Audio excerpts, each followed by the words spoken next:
Maana yake kila dhambi iungamwe, kila uovu uachwe kwa neema ya Yesu. Wakati neema ingalipo, tung'ang'ane, tumlilie Mungu mpaka dhambi imekoma kwenye maisha yetu, kwa sababu hukumu hii ya upelelezi inavyofanyika, jina moja baada ya jingine, hukumu ilianza kwa wafu na ishara tuliopewa na nabii wa Mwenyezi Mungu katika Shuhuda kwa Kanisa Gombo la 9 ukurasa wa 97 paragrafu ya kwanza na ya pili, tunashuhudiwa ya kwamba hukumu imemalizika kwa wafu na sasa iko kwa walio hai, na kwa walio hai inaanza na Wasabato. Kwa hiyo majina yanapitiwa moja baada ya jingine. Jina lako likifikiwa, ndio sasa hatima ya umilele imeamuliwa hapo. Je, jina lako limefikiwa pap? Kwa mfano Fulgence Mangosongo, je, saa jina langu limefikiwa, linasomekaje mbinguni? Je, dhambi nimekutwa sasa, dhambi zimekwisha samehewa zote? Hiyo ndio hatari, ndio hatari iliyopo. Somo tunaloendelea nalo ni jukwaa lililo imara. Tunapofika mwisho utaelewa nini maana ya jukwaa lililo imara, ambalo jukwaa hilo Shetani amejaribu kwa miaka mingi kutuaminisha ya kwamba hilo jukwaa sio imara, hilo jukwaa halina usalama, hili jukwaa halijajengwa kwa hekima nzuri, halijajengwa kwa usahihi, kwa vipimo vyake, linaonekana halina usalama. Kwa hiyo tushuke tutafute jukwaa lingine, ama lijengwe jukwaa lingine. Jukwaa lililo imara ni jukwaa lipi hilo? Tunapofika mwisho, utakapokuja kuelewa jukwaa lililo imara na jitihada za Shetani za kuwafanya Waadventista wa Sabato waamini ya kwamba jukwaa tulilojengewa na Mungu sio imara, unaweza ukaelewa kina cha pambano kuu. Yumkini hukumuelewa Shetani vizuri. Pambano kuu ni halisi. Sasa angalia, ukiacha kitabu cha Pambano Kuu, hapa kwa sehemu kubwa nitakuwa nasoma Pambano Kuu na kitabu kinachoitwa Ujumbe wa Awali, ambapo kimetafsiriwa na Ufunuo, ni toleo la 2023 kutoka kwenye kitabu cha L Writings.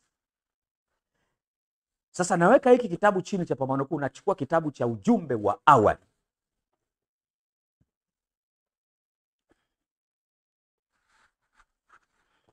Katika kitabu cha Ujumbe wa Awali, kama nilivyotangulia kusema, ni UPH 2023. Nembo hii tena inaonekana kwa ukubwa kabisa.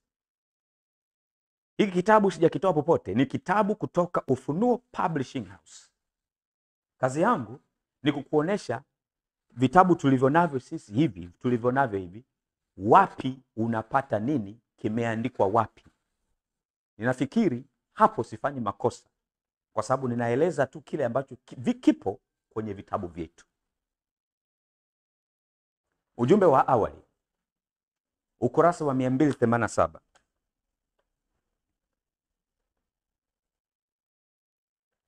Ukurasa wa 287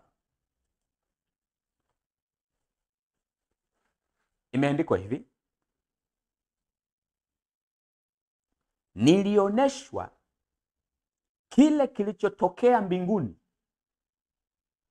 mwishoni mwa vipindi vya unabii mnamo mwaka 1844. Kwenye bango letu hapa,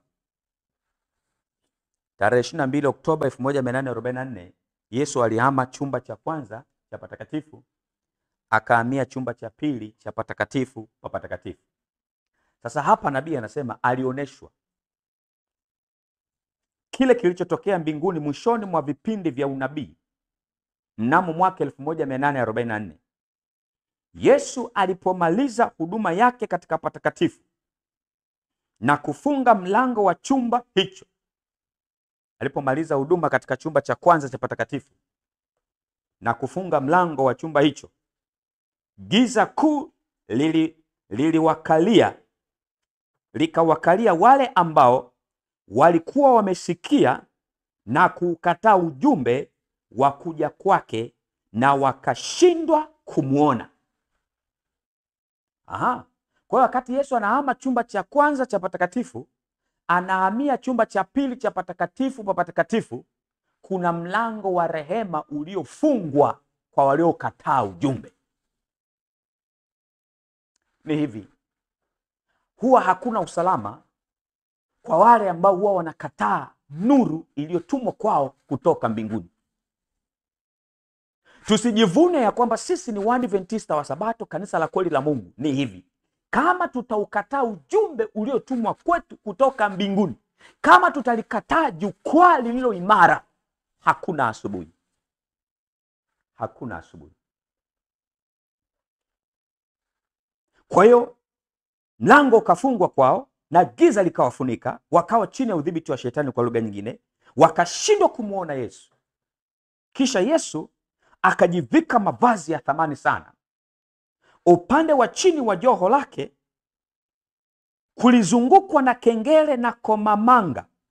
Kengele na komamanga na ivera kwa ajili ya kazi ya uchunguzi ilining'inizwa kutoka mabegani mwake. Hapa inazungumzwa nini? Picha gani hapo? Mandhari ya kuhani mkuu anapoingia patakatifu pa patakatifu. Sasa hiyo anaposema naivera kwa ajili ya kazi ya uchunguzi, hapo ni upelelezi, hapo ni hukumu, na ndio kazi ya hiyo naivera. Aliposogea, hii iling'aa kama almasi. Alikuza herufi, ikikuza herufi zilizoonekana kama majina yaliyoandikwa au kuchongwa kwenye ile naivera. Juu ya kichwa chake kulikuwa na kitu fulani ambacho kilikuwa na muonekano wa taji. Alipokwisha kujivika kikamilifu, alizungukwa na malaika, na katika gari la moto alipita kuingia ndani ya pazia la pili. Hiyo ndio mandhari inayoelezwa na kitabu cha Danieli sura ya 7 mstari wa 13. Na alimuona mmoja mfano wa mwanadamu akiletwa na mawingu ya mbingu, akaletwa mbele ya mzee wa siku. Hayo mawingu ya mbingu yanayotajwa hayo ni malaika. Alikuwa escorted na malaika kutoka chumba cha kwanza, anaingia mbele ya mzee wa siku, chumba cha pili cha patakatifu pa patakatifu, ili afanye nini? Afanye sehemu ya mwisho ya huduma yake ya maombezi na upatanisho. Na hapo ndipo inapoanzia hukumu ya upelelezi, hukumu ya uchunguzi. Jina moja baada ya jingine linapitiwa kwa ukamilifu, na hukumu hiyo ilianza tarehe 22 Oktoba 1844. Ilianza kwa wafu, na ishara Ellen G. White ametupatia Shuhuda kwa Kanisa gombo la 9 ukurasa wa 97 paragrafu ya kwanza na ya pili. Ishara hiyo inatuonesha imemalizika hiyo hukumu kwa wafu, na sasa tuko kwenye kipindi cha hukumu ya upelelezi kwa walio hai, inayoanza kwa kanisa la Waadventista wa Sabato kwanza. Ikimalizika, sheria ya Jumapili inatangazwa Marekani, ndipo itaanzia miezi 42 ambayo wamepewa mataifa.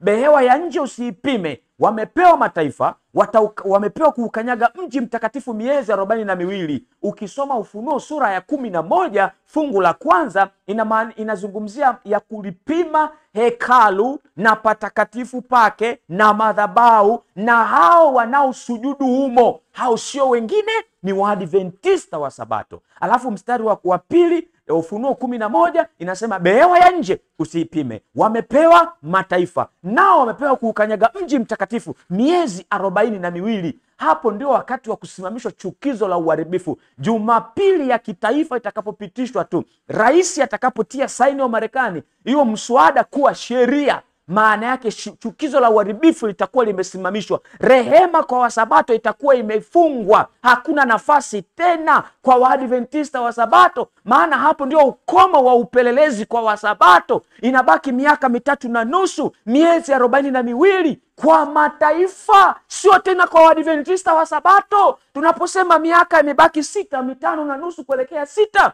ya Yesu kutoka katika chumba cha pili cha patakatifu patakatifu, maana yake haifiki 6 kwa Wasabato. Muda umeisha. Muda umeisha. Lazima tuwe tumeupata ushindi kamili wa dhambi au tupotee milele. Upelelezi unaendelea sasa. Tuko kwenye kipindi cha hatari kuliko unavyofikiri, cha hatari mno. Bado tunacheza na dhambi kweli. Kipindi hiki Mwadventista msabato unajiita shabiki kindakindaki wa timu fulani ya mpira, kweli kipindi hiki bado unang'ang'ana na movie na tamthilia, bado unang'ang'ana na nyumba ndogo, bado unang'ang'ana na ushirikina. Eti walinzi katika Sayuni, wachungaji wanapambania madaraka, wanakaa vikao vya kupanga safu za uongozi. Sasa hivi kweli ni nani ametuloga? Kitabu cha Pambano Kuu, nabii anasema tunasimama katika uwanja wa kurogwa na shetani, na ni hakika shetani ametupa giza la uchawi wake kwa Wasabato. Wamelala usingizi, hawaelewi ya kwamba muda umeisha. Angalia, tunaendeleza tu miradi ambayo kimsingi ni ya kibinadamu tu. Unaanzisha mradi sasa wa kujenga ofisi. Angalia, kuna kipindi kilikuja hapa katikati, vugu tena maelekezo yanatoka juu, image change. Nataka niwaambie hivi, kanisa lolote ama mtu yeyote anayetafuta kuonekana kwa nje ya kwamba yeye ni bora, anataka kujipendezesha, ni ishara ya kwamba ndani ameoza, hafai. Dini ya nje sio dini ya Yesu. Dini ya Yesu ni dini ya ndani. Image change ilitakiwa image change ya tabia zetu, tubebe tabia ya Yesu. Na mpaka wengine wanafikia tu kusema kwamba eti majengo yanahubiri, eti tukijenga kanisa zuri tunawahubiri watu. Hilo jukwaa ni jukwaa bovu. Jukwaa lililo imara sio hilo. Hiyo sio injili tuliokabidhiwa Wasabato. Unaanza mradi wa bilioni 3. Mradi utakaoisha baada ya miaka 30. Iko wapi? Hayo majengo tunawajengea nani? Tunawajengea tu watu watakao kubali alama ya mnyama. Si muda si mrefu tutakimbia kwenda mashambani na vijijini. Wana wa Isakari wako wapi? Wana wa Isakari wako wapi? Wenye akili za kuzijua nyakati. Walinzi wako wapi katika Sayuni? Wawaamshe watu na kuambia muda umeisha. Wawajulishe watu wapi tumefika katika historia ya kinabii na tunapaswa kufanya nini. Walinzi wako wapi? Wako wapi? Wako wapi? Wako wapi?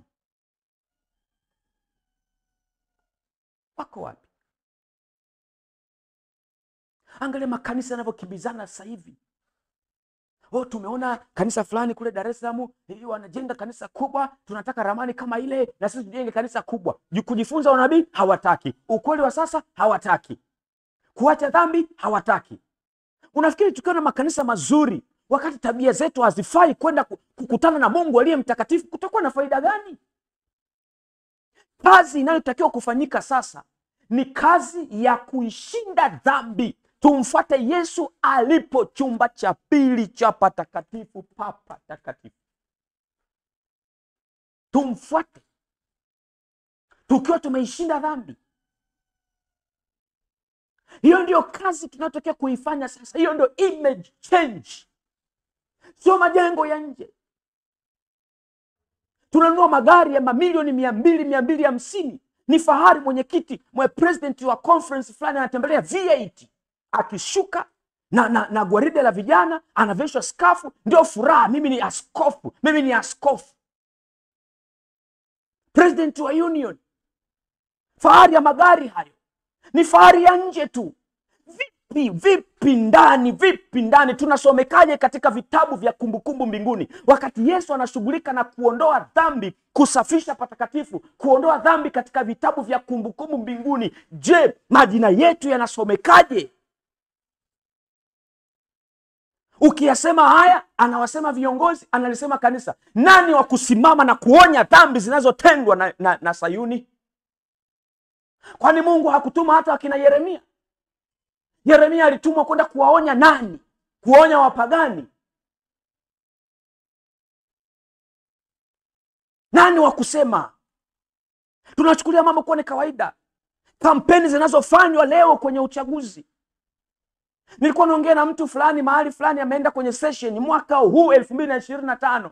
Anasema amekaa na mchungaji kwenye gari, wanasafiri pamoja. Mchungaji anamuonesha listi ya viongozi ambao tayari wamekusha conference fulani, atakuwa huyu, atakuwa huyu, atakuwa huyu, union atakuwa huyu, atakuwa huyu, kabla ya uchaguzi. Yamefanyika wapi na nani ameyafanya? Kama sio kampeni. Macho yote tumeyatoa kwenye nafasi za uongozi. Hivyo ndivyo walivyofanya viongozi wa dini ya Kiyahudi. Hawakujua fadhila waliopewa na Mwenyezi Mungu, hawakufaa kushika hizo nafasi, wakawapoteza watu wa Mungu. Ndivyo kanisa la Wasabato tunarudia makosa yale yale. Jukwaa lililo imara ni jukwaa